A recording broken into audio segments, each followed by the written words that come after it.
on News Channel 6 and 7, gang activity increasing across Georgia.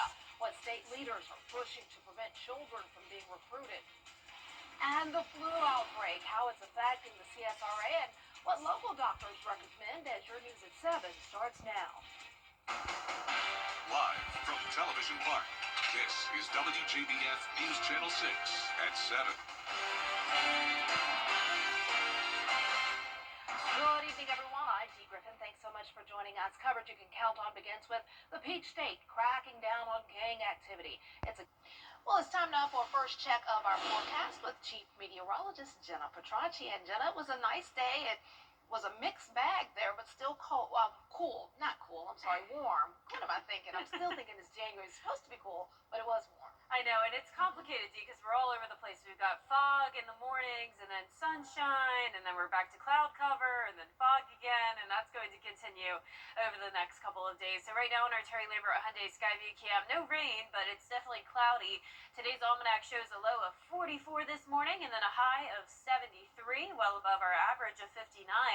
And right now we're all in the 60s, 65 in Aiken, 64 in Augusta, Louisville at 63, 64 in Sandersville, and 62 in Waynesboro. Look at all the cloud cover across the CSRA. It's going to stay cloudy tomorrow as well. Winds have been consistently coming out of the south, and that is bringing us some moisture. And also notice the winds are pretty light. That helps to allow fog to form. So with the calm winds and the moisture around at the surface, we are expected to see some fog again this evening, starting really around midnight and then continuing all throughout tomorrow morning. So for the next few hours, just the cloud cover, temperatures in the upper 50s, and then looking ahead, it's going to get even warmer, especially on Saturday when we're tracking showers and storms, followed by a big cool down on Sunday. I'll have all the details coming up, and back to you, Dee. All right, thanks so much. It's the light at the end of the tunnel for the group reviewing the Augusta City Charter. The committee has been working since April, recommending changes to how the government should operate. It has until March to complete the work. However, members say they're down to the last issues. That includes agreeing to changes that include creating a city manager form of government. There will be accountability there that we don't currently have. Right now, everything gets brought to the commission. We have commissioners who, not so much in recent years, but in the past have gone direct to the employees. That's not going to happen going forward. Wilhelm, he says UGA consultants need to draft all the new language for the charter before it's presented to the public. Then state lawmakers have to approve any changes, and then Augusta voters. 1 week into the new year, and some city leaders say this year's budget needs adjustments. Mock Academy, the program using tennis and technical training to help prepare students for college, is one of the outside organizations hit hard by city budget cuts. It lost all of its $217,000 in city funding. City leaders already hearing from program parents who say the budget cuts need to be restored. Some commissioners agree. I think that it's a travesty that we're going to look these kids in the face and tell them, we support you, but, go figure it out someplace else. We have got to be able to put our money where our mouth is, and we can do it without raising taxes. Would you make a budget adjustment? I would be more than willing to make a budget adjustment. The city budget is called a living document, meaning city leaders can make changes during the year through a majority vote as long as it remains in balance. Well, beginning Sunday, portions of the Augusta Canal will be closed temporarily to pedestrians. Augusta Utilities will be conducting maintenance along a 7-mile stretch of the canal. It'll span from the Savannah Rapids Pavilion headgates to 13th Street. The work is expected to continue over the coming weeks. Canal users are urged to follow all posted signs and safety barriers while the maintenance is underway. The city of Edgeville is renovating its historic hotel. They officially kicked things off this afternoon. The landmark facility is being transformed into a 25-room boutique hotel with a restaurant, retail space, and outdoor gathering areas. City leaders say the character and footprint of the hotel will be preserved. We want to keep the village feel. We know we need to grow. We have new restaurants here in town. This would be a catalyst for the small businesses and the restaurants that come. 24 total rooms, all differing in size. We're going to have a speakeasy bar down in the basement level. We're in a full-service restaurant right here where we're standing. We're going to have 24 guest rooms upstairs on the second and third floor. Lobbies right behind me. The project is expected to be completed and open the first quarter of next year. Well, the nation's worst flu outbreak in 25 years hitting our area especially hard. The number of cases continues to surge, and now the death toll is starting to rise. Graham Lee explains. Just days into the new year, the flu is wreaking havoc across America. Local doctors say they continue to see the impacts firsthand. Thousands of flu cases have come in the past 4 or 5 weeks, with the biggest surge being the past 10 days. The South Carolina Department of Public Health reported the state's first flu-related child death Wednesday, which adds to 25 adult deaths across the state. Georgia's health department has reported 29 deaths. Doctors say a possible reason for the spike is the very flu vaccine doctors are recommending. We do this worldwide check on the variant, on the particular strain that's going around, and we develop our flu vaccines based on that variant back in March. That's true every year. So by the time this gets to us, the flu may have actually changed. There may be some mutations. So sometimes the flu vaccine we use each year is not quite as effective as other years. He says that has led to a decrease in the number of patients getting the vaccine. The flu shot was a universal recommendation for children by the CDC until they changed the child vaccine schedule earlier this week. It's still recommended, but it's up to the patient. All these vaccines that were available in childhood are still available. And a parent can get those for their children. They need to discuss that with their pediatrician. It needs to be shared decision making. That's really important. Health experts say there are treatment methods along with the flu shot, but they expect the spike in cases to continue over the next several weeks. We're going to continue to see this surge and trend upward, I think, through January, probably February. I mean, the flu season lasts through the end of March. We'll at least see this surge through February or longer.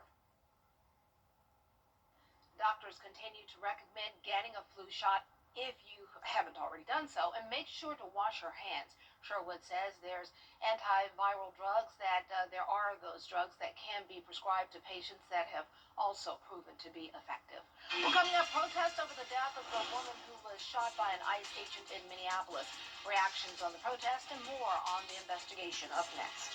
Good afternoon, good evening. I'm Carol Blackman with the Cash 3, Cash 4, and Georgia 5. We are going to see more fog tonight with temperatures staying on the warmer side, but then once a cold front brings us this rain and showers and storms on Saturday, we'll have much cooler temperatures next week. I'll have your full Vapor 6 forecast when we return. When it comes to the weather, planning ahead is essential. That's why the 10-day forecast on News Channel 6 is sponsored by Chris Hudson Injury Law. From here, for you. Want to catch some catchphrases? Oh, yes, Master. Hey, Elizabeth, I'm coming to join you,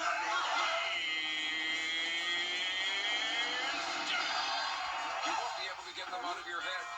Nanu. She can kiss my friend! My stars. And that's a good thing. God will get you for that. Catch classic catchphrases all day long on Antenna TV.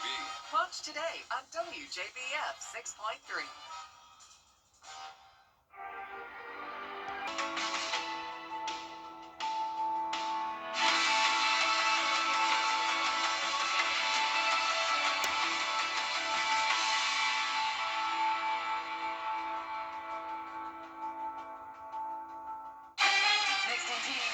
Stars of the Pit, celebrating season 2. Plus, You asked for this. Get clear, accurate stories that don't waste your time at WJBF.com. Now, your most accurate forecast with WJBF Live 5 for 6. Welcome back. Here's a look at our Terry Lambert Hyundai Skyview Cam in North Augusta. It's cloudy and we're going to see some fog again tonight. Temperatures are also going to stay on the mild side. We're currently at 64 and we're not going to cool off a whole lot more than that. Dew points are in the lower 60s, close to what our temperatures are reading right now. Low to mid 60s across the board, and a lot of us got into the 70s today, just like yesterday. So there's the cloud cover on satellite and radar. No rain to worry about at this time, but we are watching this low pressure system that will eventually bring us a chance of rain on Saturday. But our focus right now is definitely on the fog. That's been the case all week long, and it is expected to be a bit more widespread and dense as we go into our Friday morning compared to the past couple of mornings. It's been a bit more patchy, but you can see tonight at midnight that fog starts in our southern line counties and then moves across the entire CSRA with visibility down to around a quarter of a mile, if not even lower. And this won't last just until around 9 a.m., but instead it will last even until around 10 to 11 o'clock in the morning, and then we'll go back to cloud cover for tomorrow afternoon. So drive slower than usual and leave with plenty of time tomorrow, and be sure to use your low beams rather than your high beams. Now here's a look at that forecast for Friday. Mid-50s in the morning with the fog, and then mostly cloudy and climbing into the mid-70s in the afternoon. We're actually going to be close to tying or maybe even breaking some record high temperatures both Friday and Saturday. Saturday will be our warmest day out of the week, all the way up to 79 degrees. Now, every time in the winter when we see this unusual warmth, it usually comes with the chance of severe weather, and that's especially the case to the west of us. From Alabama down to Louisiana, there's a slight risk of severe weather. And then for our area, we're under a marginal risk all the way into Evans, Edgefield County, Saluda, down to Gibson and Sandersville. This is the lowest threat on the scale, but we'll be watching that Saturday for the possibility of rain and storms that could produce gusty winds. Even outside of the storms, it's still going to be gusty with 35-mile-per-hour winds Saturday and Sunday, the dense fog, of course, and then also the temperature changes. So going from the 70s to the 50s as that cold front moves through.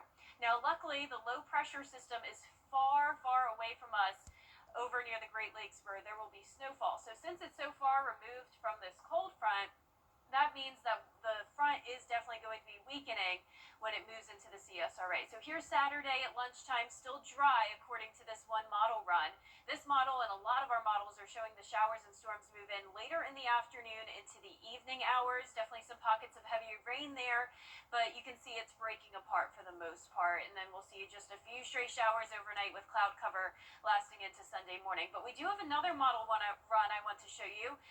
This is showing the rain coming in earlier in the day. This is 1 o'clock on Saturday, and notice it keeps the line better put together, indicating the possibility of some damaging wind gusts along that line. And we can't rule out the possibility of an isolated tornado threat even. So for Border Bowl, we have that chance of rain in the forecast, so keep that in mind with temperatures staying warm in the 70s. Now, luckily, we won't have to worry about flooding as those rainfall totals should stay under half an inch. Now, your 10-day forecast is showing the windy and cooler day on Sunday. Look at the lows going down to 27 Monday and Tuesday morning, and all of next week looking pretty chilly with the next rain chance Wednesday and Thursday. Now back to you, Dee. All right, thanks so much. Coming up, a vote on Affordable Care Act subsidies passes the House. What uphill battle does it face in the Senate? Those details when we return. Coming up, a humanoid robot that can box. We have the story after the break. The day my daughter... On 9. Well, there's a fear. Oh, look at this. Look at this. Oh, my stars. There's a fear that all this AI technology is going to be the end of the human race one day, but it looks like we're safe for now. Oh, and down he goes.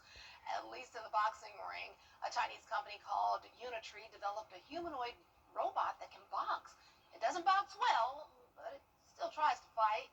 The robot was not built for boxing, of course. Instead, its primary functions are to do chores and jobs at homes and factories. Oh, time out, time out. Yeah, down goes Frazier. But yeah, that's creepy but cool. I keep saying that every time we have a robot story. It's creepy but cool. It's scary because these robots are just, I mean, they are just so realistic. It's too far. It looks too human-like. It's just, We don't need them to move like that. But some of them are fun. If you go to Atlanta around the Georgia Tech area, in the evenings or nights, you'll see the little robots that are delivering food. And they have these big eyes, like these glowing things, and you see them moving about. That's sort of cool. And they have names on. I think the city of Atlanta has some as well. And it's really cool. But this, I don't know. I don't think we need a boxing robot. No. I like the dinner robot, but I don't like the boxing robot. We don't need the one we talked about yesterday either with the teeth brush. No, the teeth, no. All right, that's our time for now. Our next news is at 11. Have a good night.